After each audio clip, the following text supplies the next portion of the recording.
Hello everyone, good morning. কেমন আছেন সবাই? আশা করি সবাই খুব ভালো আছেন, আর আমরাও ভালো আছি। আমার আরও একটি নতুন ভ্লগে আপনাদের সবাইকে স্বাগত জানাই। একজন পারফেক্ট হোম মেকার হওয়াটা অতটাও সোজা কথা নয়। একটা সংসারকে সাজিয়ে গুছিয়ে রাখা, পরিষ্কার পরিচ্ছন্ন রাখা, সংসারের প্রতিটি সদস্যের খেয়াল রাখা যতটা দূর থেকে মনে হয় খুব সোজা কাজ, ততটাও কিন্তু সোজা নয়। অনেকের কাছেই ধারণা একটি মেয়ে শুধু পারে শুধু সংসারের কাজ করতে, রান্না বান্না, বাসন মাজা, ঘর মোছা আর বাচ্চা সামলানো, এটাই হয়তো একটা মেয়েদের কাজ। তবে আজকালকার যুগে এই আধুনিকতার সময়ে একটা মেয়ে কিন্তু সমস্ত কিছু করছে, তাই না? একটা সংসার সামলানোর পাশাপাশি বাইরে অফিস কাচারি, কোর্ট আদালত, এমনকি ব্যাংকের কাজ, বাজারের কাজ সমস্তটাই করছে। আর সেই সাথে সাথে দিনের শেষে একটু আশা রাখে যে প্রতিটি প্রিয়জন একই সাথে বাড়িতে ফিরবে, এবং বাড়িতে ফিরলে একটা সুস্থকর পরিবেশ, একটা পরিষ্কার পরিচ্ছন্ন পরিবেশ দেখতে পাবে। আর সেটা করার জন্য একটা মেয়েকে যা যা করার দরকার সে কিন্তু তাই করছে, এবং সেগুলি করার পর সে কি তার যথাযথ প্রাপ্য সম্মানটুকু কি পাচ্ছে? আশা করছি হয়তো আপনাদের উত্তর না হতে পারে। তবে যাই হোক, সকালবেলায় এই তো ওইদিকে যে যার কাজে লেগে পড়েছে। বাবা বাবার মতো চেয়ার পাচ্ছে, পেপার পড়বে। বাবার সকালবেলায় যা যা কাজ থাকে সেগুলি করে। সকালবেলায় বাবা কিন্তু বাসি কাজটা সেরে দিচ্ছে, কারণ আমি অসুস্থ হওয়ার পর থেকেই বাবা কিন্তু আমাকে স্ট্রিক্টলি বারণ করেছে সকালবেলায় কোনো কাজে হাত দেবে না। তবে হ্যাঁ, যেদিন পারি কিন্তু আমি উঠে করে নিই। তবে ইদানিং আমি কিন্তু সকালবেলা ভোর করে উঠতেই পারছি না, কারণ ওই যে মেডিসিনগুলি খাওয়া থাকে আর তাতে করে প্রচণ্ড পরিমাণে ঘুম হয়। আর সেই ঘুমটা যদি আমি না ঘুমোই তাহলে দেখা যায় কি, দিনের শেষে বেলা হলে আমি তো অত তাড়াতাড়ি ঘুমোতে পারি না। বাবা মা এরা কিন্তু খাওয়ার পরপরই শুয়ে পড়ে, তবে আমার ক্ষেত্রে সেটা হয় না।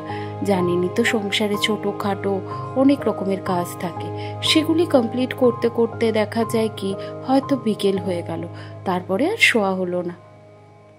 আর তারপরে দেখা যায় কি বেলা বাড়ার সাথে সাথেই আমার সেই যে মাথার যন্ত্রণাটা তীব্র রূপে চলে আসছে।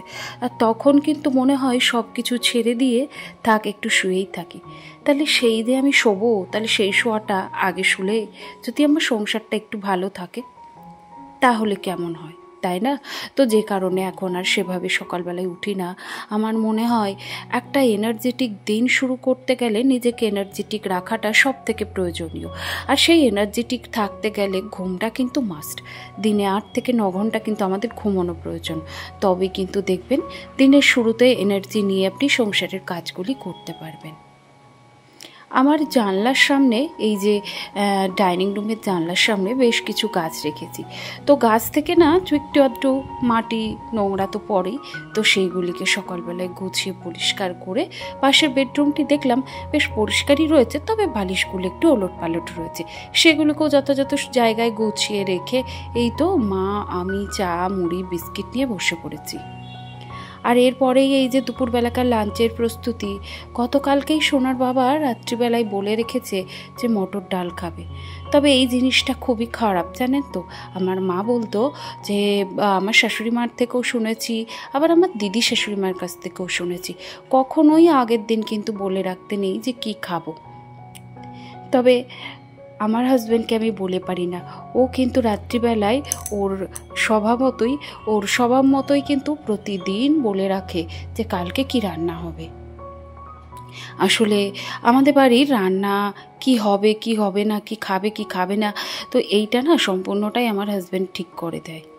হ্যাঁ, কিছু কিছু ক্ষেত্রে আমি ঠিক করি, তবে বেশিরভাগ যেগুলো ভালো মন্দ, যেমন মাছ মাংস ডিমের ক্ষেত্রেটা ও কিন্তু ঠিক করে দেয় যে আজকে কী কী রান্না করবে। আসলে একজন সংসারের গৃহকর্তা হিসেবে ওই তো সবার বড়, তাই ঠিক করে দেয়। একটা সময় দেখবেন মা বাবা থাকলেও ছেলে মেয়ের কাছে কিন্তু সে কিন্তু ছোট হয়ে যায়, তাই না? ছোট বলতে কিন্তু আমি সম্মানের দিক থেকে বলছি না, আমি বয়সের দিক দিয়ে বলছি। একটা বয়স আসলে দেখবেন মা বাবাই কিন্তু ছেলে মেয়ের কাছে যথেষ্ট বাচ্চার মতো হয়ে যায়। একটা ছেলে মেয়ে যা ঠিক করে দেয় মা বাবা কিন্তু তাইভাবেই চলতে থাকে। তো এই তো কথা বলতে বলতে অনেকগুলি কাজ সেরে ফেলেছি, ওদিকে রান্নার জোগাড়ও করে ফেলেছি, আর এর পাশে না বোতলগুলো, জলের বোতলগুলি ভরে ফেললাম। কিছু বোতল তো আমি এই যে কেনা জল ভরি, মানে ওই যে জলটা আমরা কিনে খাই সেটা ভরা হয়, তবে সেই জলগুলি আমি আর আমার সোনা কিন্তু খেতে পারি না, তাই জন্য আমি আর আমার সোনা খাই। তো সেই বোতলগুলি আলাদা করে ডাইরেক্ট কল থেকে ভরে রাখি। সেই সাথে রান্নার জল, স্নানের জল। আসলে কি জানেন তো, এখন এই পরিমাণ গরম পড়েছে, তো ট্যাঙ্কির জলটা না ভীষণ পরিমাণে গরম হয়ে যাচ্ছে, আর বেলা হতে হতেই চানের সময় মনে হচ্ছে যেন গায়ে দিলে গা পুড়ে যাবে। তো যে কারণে আর কলতলাতে ভীষণ রোদ, কলতলায় দাঁড়িয়ে যে স্নান করব সেটাও হয় না, চারপাশটা খোলা। তো যে কারণে না এইখানটায় আমরা জলটা তুলে রাখি, জলটাও ঠান্ডা থাকে আর স্নান করতেও বেশ ভালো লাগে।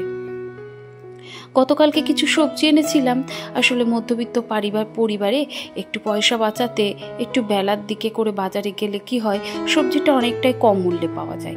আসলে 6টা পরিবারের 6টা সদস্যর সারাদিনে 3 থেকে 4 বার খাবার জোগাড় করতে গেলে একটু তো হিসেব করে চলতেই হবে, তাই না? আর যতটা আমরা হিসেব করে চলবো ততটাই কিন্তু আমাদের ভবিষ্যৎ জীবনে কাজে লাগবে। আসলে প্রতিদিনের খরচ থেকে যদি একটু অন্তত সঞ্চয় করে রাখতে পারেন তাহলে ক্ষতিটা কি? যে খাবারটা একটু বেশি হলে হয়, সেই খাবারটা যদি একটু কমই হয় তাহলেই বা ক্ষতিটা কি? তো আমি সব বিষয়ে একটু হিসেব করে চলতেই পছন্দ করি। আর এই তো মটর ডালটা সেদ্ধ করে নিয়েছি, আর এটা দেশি মটর ডাল। এক দাদা ভাই, মানে আমার হাজব্যান্ড যেখানে কাজ করে, কর্মসূত্রে যেখানে থাকেন, মানে রাত্রিবেলাটায়, সেখানে না সকালবেলায় ওনাদের জমির যে ডাল সেটাই কিছুটা দিয়েছিল, ওই 250-300 মতো হবে। তো সেই ডালটাকেই আমি আর কি 4-5 দিন চালিয়ে নেওয়ার চেষ্টা করলাম। আর এই ডালটা এত সুন্দর খেতে হয়, তবে দোকানের যে কেনা ডাল তার থেকে না অনেক গুণ ভালো হয়। আমার মা যখন বেঁচে ছিল তখন কিন্তু আমার মা কিন্তু বাড়িতে ডাল বেশিরভাগটাই তৈরি করে নিত। আসলে গ্রাম বাংলার মেয়ে তো, পল্লী গ্রামের মেয়ে তো, সেখান থেকে কিছুটা মায়ের কাছ থেকেও শিখেছি যে কম পয়সায় কীভাবে বাজার সংরক্ষণ করতে হয়, সেটা চাল ডালই হোক বা সবজি হোক। তো ওই যে এই ডালগুলি না আমাদের পাশেই তো পদ্মা নদী ছিল, তো সেই চরে না বেশ কিছু কাকা দাদুরা চাষ করতেন। তো তাদের কাছ থেকে, যেটা ধরুন বাজার মূল্য হয়তো 90 টাকা কেজি হলো, আমি একটা কথাই বলছি, সেইটা আপনি তাদের কাছ থেকে কিনলে হয়তো 45 টাকা কেজি দরে পেয়ে যাবেন। তো সেরকমভাবেই মা ডাল নিয়ে এসে ভালো করে ধুয়ে রোদ্দুরে দিয়ে শুকিয়ে তাকে জাতাতে পিষে নিত। তো এইভাবে মা ডাল করতো। আর সেই ডালটা যখন আমি শ্বশুরবাড়ি আসতাম আমাকেও কিন্তু মা প্রায় 1 কেজি 1.5 কেজি করে দিয়ে দিত। তো সেই ডালটা এখন আর কোথায় পাবো বলুন? সবাই থাকলেও মা বাবা না থাকলে সেই জায়গাটা কিন্তু প্রায় শূন্যই থাকে, হয়তো আর কোনোদিনই পূর্ণতা পাবে না। হয়তো বলছি কেন, সত্যিই তো কোনোদিন আর হয়তো সেই জায়গাটা পূর্ণতা পাবেই না। তো সেক্ষেত্রে কি হয়, সেদিককার কিছু মানুষ না আমাদের পরিচিত আছে, তারা তো জানে আমরা ওখানকার বাসিন্দা ছিলাম। তো সেক্ষেত্রে আমার হাজব্যান্ড যখন যায় তার হাত দিয়ে কিন্তু অনেক কিছু পাঠিয়ে দেয়, শুধু ডাল নয়, অনেক সবজি, খাবার জিনিস, যেমন হচ্ছে থোর, গাছের মোচা, তারপরে হচ্ছে আরও অনেক কিছু, যেমন ওল, কচু, এইগুলি। তো সেইগুলিকে আমি এইভাবে একটুখানি সংসারে যদি একটু বাঁচানো যায় সেইভাবেই করা হয়। তো এই ডালটা খেতে এত ভালো হয়। তার গতকালকের উচ্ছে ছিল, উচ্ছেগুলো দেখলাম একটু পেকে পেকে যাচ্ছে, তাই সমস্ত উচ্ছেটাকে বীজ ফেলে দিয়ে একটু ভেজে নিয়ে আর তেলের মধ্যে একটু 5 ফোড়ন, রাঁধুনি, শুকনো লঙ্কা, তেজপাতা দিয়ে ডালটা ফোড়ন দিলাম। এতে আপনি একটু আদা বাটা, একটু রাঁধুনি বাটা দিতে পারেন, খেতে কিন্তু আরও ভালো হয়। তবে আজকে সময় বাঁচাতে আর ওইটুকু আর করলাম না। সাথে করব চিকেন, আর শাশুড়ি মার জন্য একটু মাছ। তো মায়ের জন্য মাছটা তো দেখতেই পেলেন, করে রেখে দিয়েছি কালো জিরে, আলু, বেগুন দিয়ে। ওটাই আমাদের সাধারণত বাড়িতে হয়ে থাকে। আর আমার শ্বশুরবাড়ির লোক কিন্তু এই মাছের ঝোলটা খেতেই কিন্তু বেশি পছন্দ করেন, তাই অন্যরকমভাবে করি না বলাটা ভুল, খুব কমই করি। আর আজকে চিকেন কষা করলাম, তো দেখতেই পেলেন কিভাবে করলাম। একেবারেই মানে পেঁয়াজ, টমেটো এটাকে ভালো করে নুন হলুদ দিয়ে ভেজে সুন্দর করে মাছ মশলা দিয়ে কষে নিয়ে ক্যাপসিকাম দিয়ে অল্প একটু গরম জল দিয়েছি। তো ব্যাস, এদিকে চিকেন কষা রেডি, ডালও রেডি, সাথে শসা, লেবু, আর রয়েছে মোচার বড়া। আপনারা যদি দেখতে চান মোচার বড়া, এটা কিন্তু আমার মায়ের হাতের রেসিপি। এই রেসিপিটা আমি ঠিক মায়ের মতো করেই করি, আর খেতে কিন্তু অসাধারণ হয়। যদি আপনারা চান আমি এরপরে কোনো দিন যেদিন করব সেদিন দেখিয়ে দেবো। আর সবাইকে খেতে দেওয়ার পরে বাইরেটা দেখুন কি পরিমাণ রোদ্দুর। আজকে একেবারে ঘরের দরজা জানলা কপাট সব কিছু আটকে মা মেয়েতে মিলে একটু ঘুমোচ্ছিলাম। দুপুরবেলায় একটু রেস্ট না নিলেই নয়। এই ঘুমোতে পার কি ঘুম বলতে পারেন, ওই আধ ঘন্টা মতো ঘুম, আর তার আগে কিন্তু ভিডিও এডিটের কাজ করে রেখেছি। তো এখন ওই ঘড়িতে মোটামুটি 5টা মতো বাজে, ঘুমটা ভাঙতেই দেখি 5টা বাজে। তো চলুন বাইরে যাই। দেখুন বাইরে বেশ সন্ধে হয়ে গেছে। বিকেলের কাজগুলি ঝটপট করে নিয়েই যাব কিন্তু সন্ধে দিতে।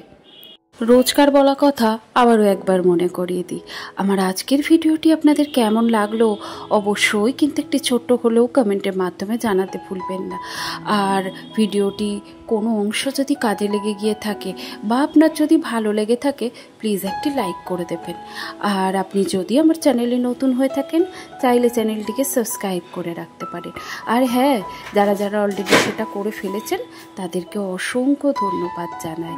আর হ্যাঁ, অবশ্যই মনে করে কিন্তু চ্যানেলটিকে হাইপ করে রাখবেন, তাহলে কিন্তু আমার ছোট্ট চ্যানেলটি একটু হলেও কিন্তু গ্রোথ পাবে। আর এই তো সন্ধ্যা দিতেই চলুন আজকের ভিডিওটি এখানে শেষ করছি।